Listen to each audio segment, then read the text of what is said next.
एक बार एक राजा के यहाँ राजा ने अपने संतान की प्राप्ति के लिए किसी बकरे की बलि देने की सोची और उस बकरे की बलि देने का कार्यक्रम उन्होंने जब रखा था तो बकरे को बलि देने के लिए राजा के साथ सारी प्रजा वहां पर इकट्ठा हो रही थी। बकरे को अच्छे से सजा धजा कर नहलाकर उसे वहां खड़ा कर दिया था। अब उसके गर्दन पर जैसे ही छुरी चलने वाली थी कि वहां से गौतम बुद्ध जा रहे थे। अब उन्होंने देखा कि अरे ये यहाँ पर भीड़ क्यों है, क्या बात है।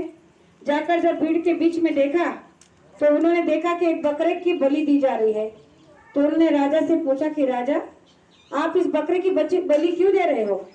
तो राजा ने कहा कि हमारे संतान नहीं है और संतान की प्राप्ति के लिए हम इस बकरे की बलि दे रहे हो। तो गौतम बुद्ध ने कहा कि अरे आपको किसने कहा कि इस बकरे की बलि देने से आपके घर में संतान होगी।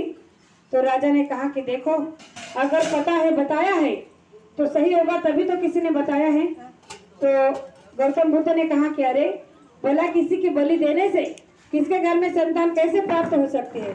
तो राजा ने कहा कि देखो, मुझे ज्यादा कुछ नहीं पता, लेकिन इतना भी पता है कि इस बकरे की बलि देने से मुझे पुण्य मिलेगा और इसे स्वर्ग मिलेगा। अब गौतम बुद्ध ने उस राजा के जवाब को अपनी तरीके से देना चाहा। फिर गौतम बुद्ध ने पूछा कि क्या कहा, अगर इस बकरे की बलि देने से तुम्हें पुण्य मिलता है और इसे स्वर्ग मिलता है तो आप एक काम कीजिए, आप इसके बजाय मेरी बलि दे दीजिए, क्योंकि मैं भी स्वर्ग जाना चाहता हूँ। और अगर आप एक बकरे के बजाय, एक जानवर के बजाय किसी इंसान की बलि देते हो तो आपको उसका दुगना पुण्य मिलेगा।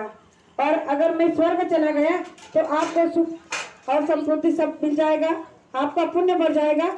और आप ऐसा क्यों नहीं करते, मेरे साथ साथ आपके माता पिता की भी बलि चढ़ा दो। कहते हैं कि माता पिता की बलि चढ़ाने से और पुण्य मिलता है और उन्हें भी स्वर्ग मिल जाएगा। जब बुद्ध की इस बातों को राजा सुन रहा था तो उसके अंदर में वैराग्य जाग रहा था। उसने सोचा कि ये बात बिल्कुल सही है।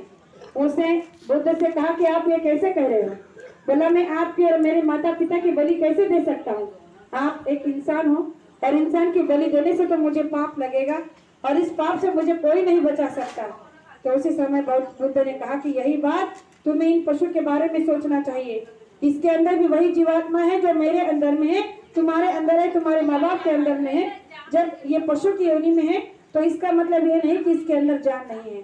अगर आप इन पशु पर दया करोगे, इनके जीवों पर दया करोगे तो परम पिता परमात्मा अपने आप पर दया करेगा और हो सकता है कि आपके घर में संतान की प्राप्ति होगी।